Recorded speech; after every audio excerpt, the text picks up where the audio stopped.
Aujourd'hui, on est avec Steve Venom. Merci beaucoup, Steve, d'avoir accepté l'interview. On va pouvoir revenir sur ta carrière, ton parcours, parler évidemment du bare knuckle. Dans un premier temps, moi, je te propose de te présenter. Je vais le faire moi-même. J'ai pu trouver un peu à droite à gauche des petits éléments que tu as pu apporter dans les différentes interviews que tu as pu donner. Je t'inviterai à compléter ça par la suite. Tu as 34 ans, tu es basé à la frontière franco-suisse, on va pas dire où, et tu es combattant professionnel de bare knuckle. Ouais, c'est ça. T'as commencé la boxe à 4 ans. C'était ton père qui était propriétaire d'un club de boxe, c'est ça? Yes. En France ou en Suisse? En Suisse. En Suisse. Tu t'entraînais avec tes oncles aussi? Non, c'est l'oncle de mon père qui a appris à mon père, et puis mon père m'a appris. Ok. Et à 17 ans, tu fais tes premiers combats en amateur en boxe anglaise. Ouais. Et c'est à peu près à cette même date-là aussi que tu fais ta transition en MMA et en sambo. Ouais, donc ça. Le MMA, tu le faisais en Suisse? MMA en Suisse, ouais, et sambo sur France, vu que le MMA n'était pas encore légalisé. Comme on a dit précédemment, t'as fait des combats amateurs en boxe anglaise à l'âge de 17 ans. Est-ce que tu en as fait aussi en sambo et en MMA? Et si oui, est-ce que tu peux un peu nous parler de ton palmarès amateur de manière générale? J'ai fait MMA, j'ai fait un seul combat que j'ai perdu sur une soumission. Okay. Et sambo, j'ai fait 2 fois champion de France et 4e au championnat du monde à Moscou. T'avais quel âge à partir de... J'avais autour de 20 ans, 21 je crois. En novembre 2022, tu fais ton premier combat en bare knuckle. C'était au TBL, donc en Allemagne, si je dis pas de bêtises. Ouais.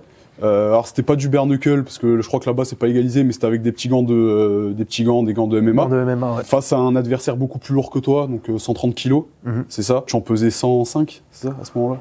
Ouais, je crois 105. Ouais, c'était beaucoup plus léger.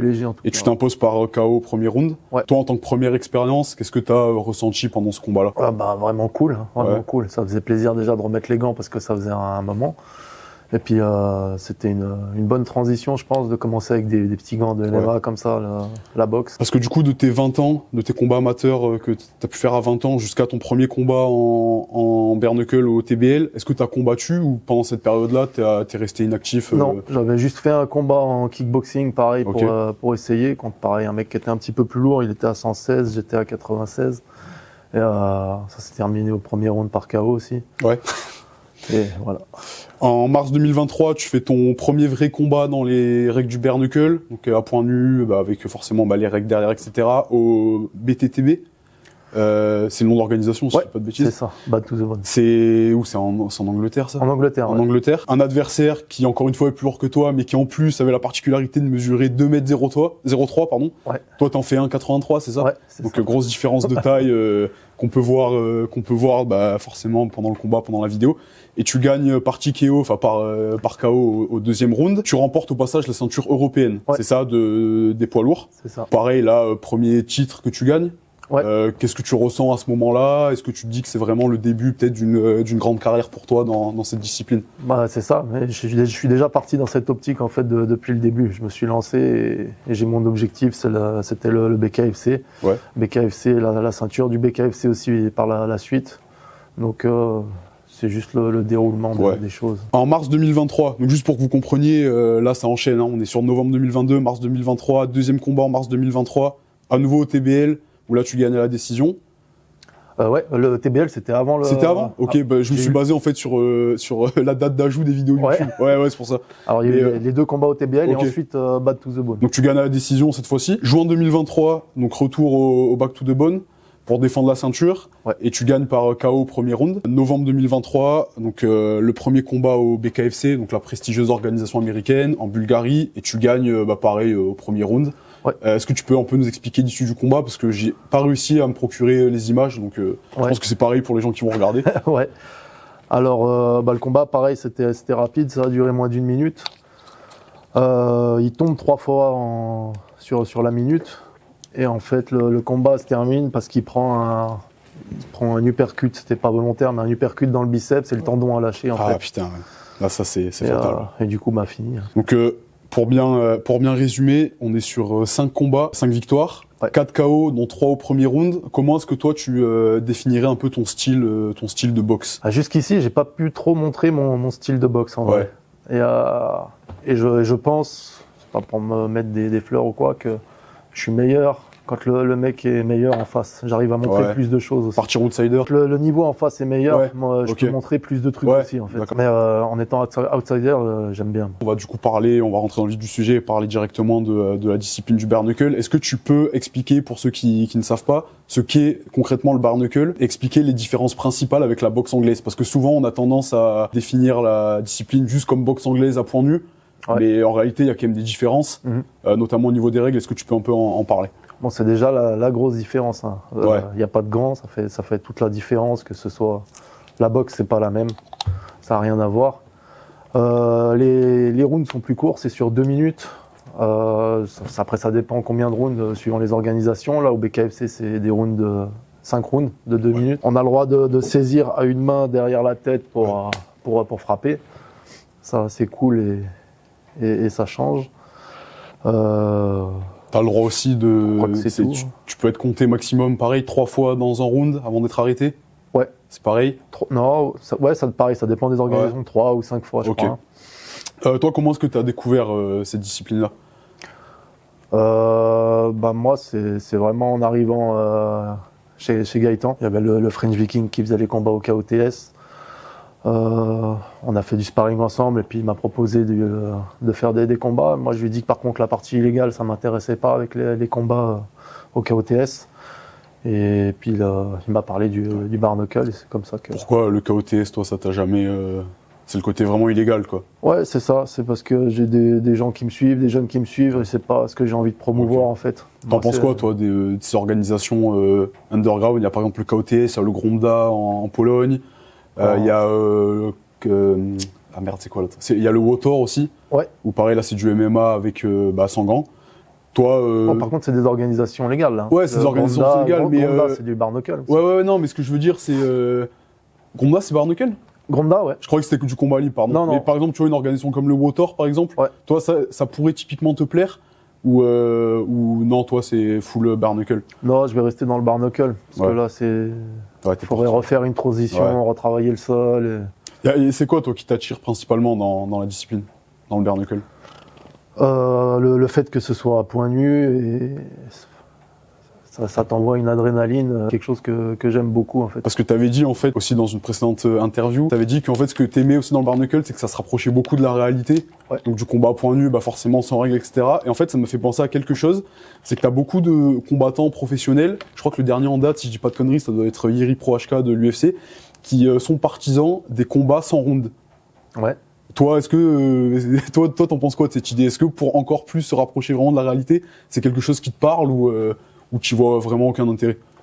J'y vois pas vraiment d'intérêt. Ça va déjà très vite parce qu'il y a beaucoup de coupures et tout, donc le combat il peut vite être arrêté. Et puis tu vois bien, moi ça s'est terminé à chaque fois, premier, deuxième. Ça aurait pas vraiment de sens en fait. À échelle internationale, tu penses que le bare knuckle, ça pourrait devenir dans plusieurs années un sport référence? Ou ça reste encore trop niche pour toi? Ah non, je pense que ça prend beaucoup. Là, on voit même le BKFC, il se développe. Ils viennent de passer Europe, BKFC Europe. Là, ils viennent de signer avec l'Afrique aussi. Donc non, ça grandit vraiment. J'ai l'impression. Puis on voit beaucoup de mecs du MMA, Mike Perry, et d'autres. Il y a Eddie Alvarez aussi. Ouais. Qui est au BKFC aussi. Ouais. Il y en a 4 ou 5. Ouais, il y en a bien. Et j'ai pas envie de dire de conneries. Pétis, non. Pétis a signé dans une organisation de karaté, rien à voir. Et en France, toi, est-ce que tu penses que ça pourrait se... Non, je pense pas. Tu vois bien, le MMA, ça fait que 3 ans, je crois. Parce que tu vois, justement, c'est bien que tu parles du MMA, parce que tu sais, l'argument pour justement ne pas légaliser le MMA, c'était, je crois que c'était atteinte à la dignité humaine, trop violent, etc. Est-ce que tu penses, toi, vraiment que le bare knuckle, c'est beaucoup plus violent que le MMA? Je pense que c'est plus violent, ouais. Le MMA, on va dire qu'il y a la frappe au sol, mais les percussions sont quand même... c'est moins dangereux que quand tu es debout. Là, c'est à point nu, quoi. J'aimerais qu'on parle maintenant de la préparation pour un combat de bare knuckle. La question, elle peut paraître un peu généraliste, mais comment est-ce qu'on se prépare pour répondre aux attentes, à l'exigence d'un combat sans gants dans les règles du bare knuckle? Ma préparation, elle n'est pas trop différente d'autres que j'ai pu avoir. J'ai la préparation physique d'un côté et la partie boxe avec des gants. On peut pas, à l'entraînement, ne pas mettre de gants, c'est pas possible. mais je vais boxer avec des gants de boxe anglaise et puis les gants de MMA parce que Bah, ça permet d'avoir une garde qui est différente. T'es pas combattant à plein temps, à côté tu travailles, t'es également coach sportif et du coup tu nous avais dit un peu avant l'interview que t'étais aussi conducteur de bus. T'arrives vraiment est-ce que tu arrives vraiment à concilier tous ces différentes fonctions, donc à la fois tes coachings et ton activité de chauffeur de bus à tes entraînements de bare knuckle? Ouais, alors j'y arrive, mais ça fait vraiment beaucoup. Là, je vais passer maintenant comme conducteur à 60% pour diminuer un peu le temps de ce côté-là et puis avoir plus de temps pour les coachings et puis mes préparations. Mais ça fait beaucoup entre la conduite, les coachings, les entraînements. Quand j'ai un combat, les entraînements, c'est deux fois par jour, 6 fois par semaine. Donc c'est énorme. Et père de famille. Donc tu vois, aussi un autre métier. c'est énorme. Du coup, tu dis que toi tu fais pas de sparring sans gants. Je te pose la question parce que justement avec la vidéo que tu avais fait dans la vidéo que tu avais fait avec Reggae MMA, la première, il avait justement demandé ça à ton ancien coach, donc Gaëtan Lebris. Il lui avait dit que oui, il y avait déjà eu des sparring à poing nu dans sa salle. Alors pas avec moi en tout cas. Pas avec toi. Non. Ok. C'est pas possible. C'est pas possible. Après on parle d'un combat là. Ouais, bien sûr. Le sparring c'est pour travailler. Est-ce que toi tu vas aussi peut-être faire des je sais pas comment on peut appeler ça, des entraînements, des exercices pour te renforcer justement les articulations, les poignets, les doigts, etc. Est-ce qu'il y a quelque chose à faire dans ce côté-là ou? Je pense pas, non. Ouais. J'ai déjà entendu parler, il y en a qui font des pompes sur les poings, mais je crois pas vraiment qu'il y ait quelque chose qui renforce. Au contraire, tu vas peut-être plus t'abîmer qu'autre chose pour... Tu fais de la préparation mentale? Non, pas du tout. Non? T'as pas plus la pression que ça avant un combat ou... Non, j'ai pas de pression. Puis je suis bien encadré, j'ai une bonne équipe avec ma nouvelle équipe, mes coachs. On va en parler de ça aussi. Non, j'ai pas besoin. Ta nouvelle équipe, pardon, tu t'es entraîné avec Gaëtan Lebris. Vous avez arrêté de collaborer cette année? Non, il y a un an peut-être. Ouais, il y a un an. Alors je sais pas si tu peux en parler ou quoi, mais l'arrêt de cette collaboration-là, c'était purement sportif ou c'était que ça allait, tu sais, des fois ça peut ne pas coller, plus coller avec le coach, avec la mentalité ou... C'est un ensemble de choses, on a mis fin, chacun a pris sa route. Maintenant tu t'entraînes, tu peux nous parler du coup de ta nouvelle équipe, tu t'entraînes avec Clément Marcoux? Alors Clément Marcoux c'est pour ma préparation physique, et sinon mon club, mon coach c'est le JP Gym. C'est à Annemasse. C'est quoi toi qui t'a attiré dans le fait de collaborer avec Clément Marcoux? C'était son expérience, son palmarès? Grave, il a vraiment une expérience de fou et puis c'est un passionné, il aime vraiment ce qu'il fait, il est toujours à l'affût des derniers trucs, toujours en train de rechercher, un passionné quoi. Et puis son palmarès aussi avec les combattants, les Z-Kings, et puis d'autres. On en a aussi un peu parlé du coup en introduction. Tu fais 1m83, tu fais 105 kg, enfin t'as déjà fait des combats à 105 kg maximum. Ça reste quand même petit, tu vois, un petit gabarit pour le poids lourd. Toi, le futur dans cette catégorie, est-ce que tu peux nous en parler? Est-ce que tu vas descendre? Est-ce que tu vas continuer? Ouais, alors là le but c'est de passer en cruiserweight. Donc la catégorie, je sais pas le début, mais c'est jusqu'à 93 kg. Ok. Parce que comme tu dis, je pense que là au BKFC ils sont trop lourds et trop grands. Ça va être compliqué parce que le niveau il augmente aussi.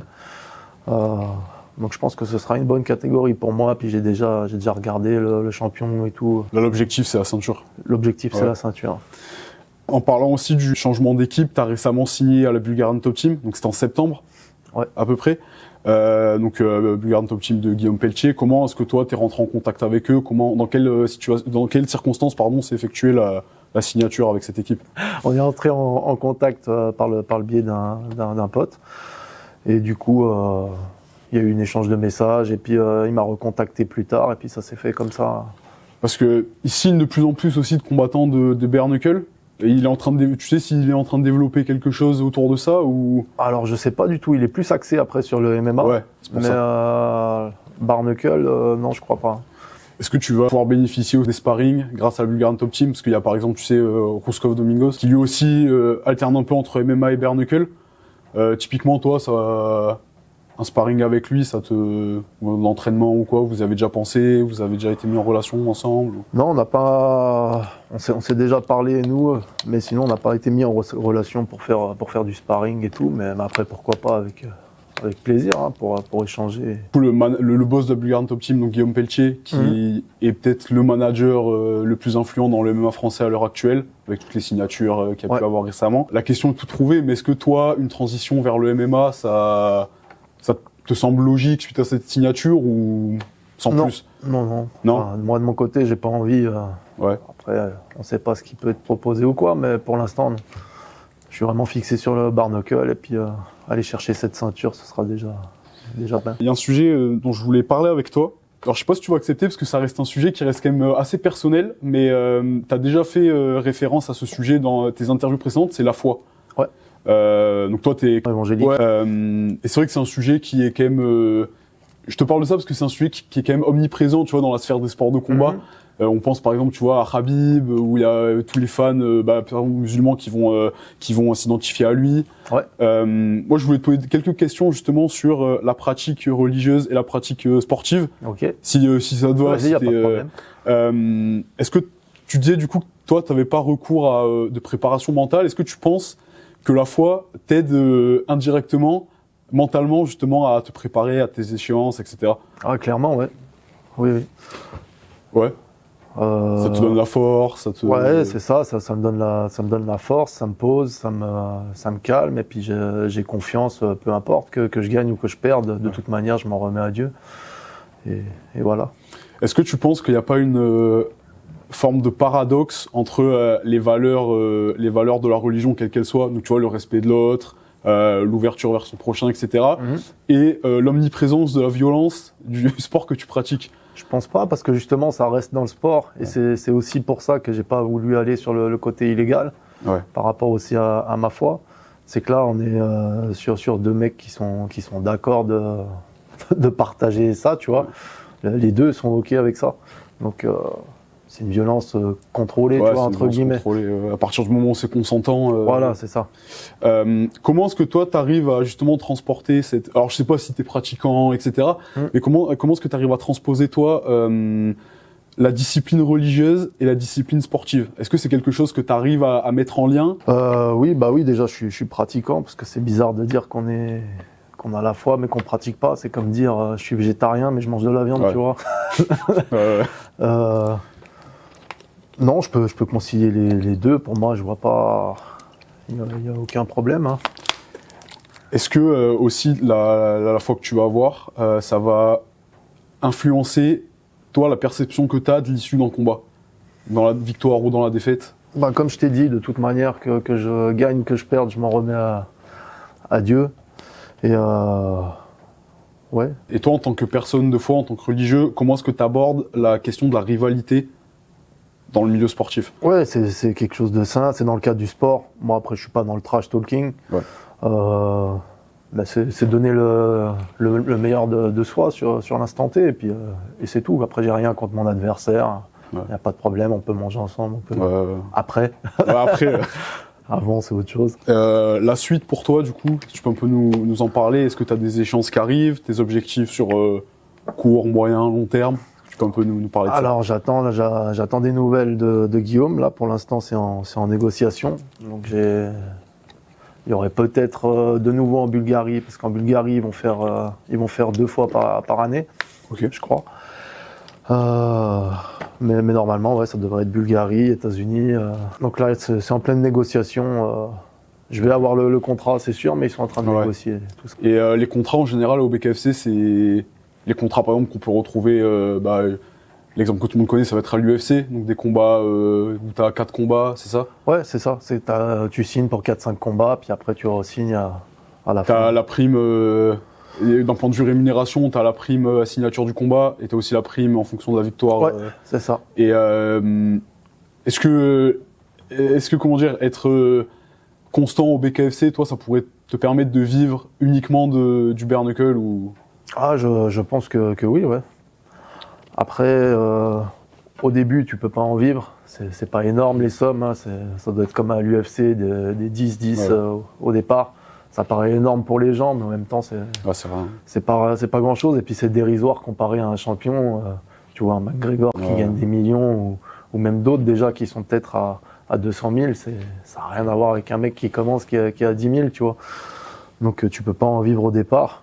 Après, moi, pour la suite, ça m'intéresse pas de tout lâcher non plus. Parce que moi, j'aimerais pouvoir continuer mes coachings. Et je travaille beaucoup avec des jeunes en réinsertion et tout ça, et c'est ça qui m'intéresse, que j'aimerais développer à côté. Donc non, je lâcherai pas tout. Est-ce que t'as un petit message à faire passer à la caméra, faire ta promo? Déjà, je vais remercier mon club, le JP Gym, avec qui je fais une super prépa et tout, et j'ai un super encadrement.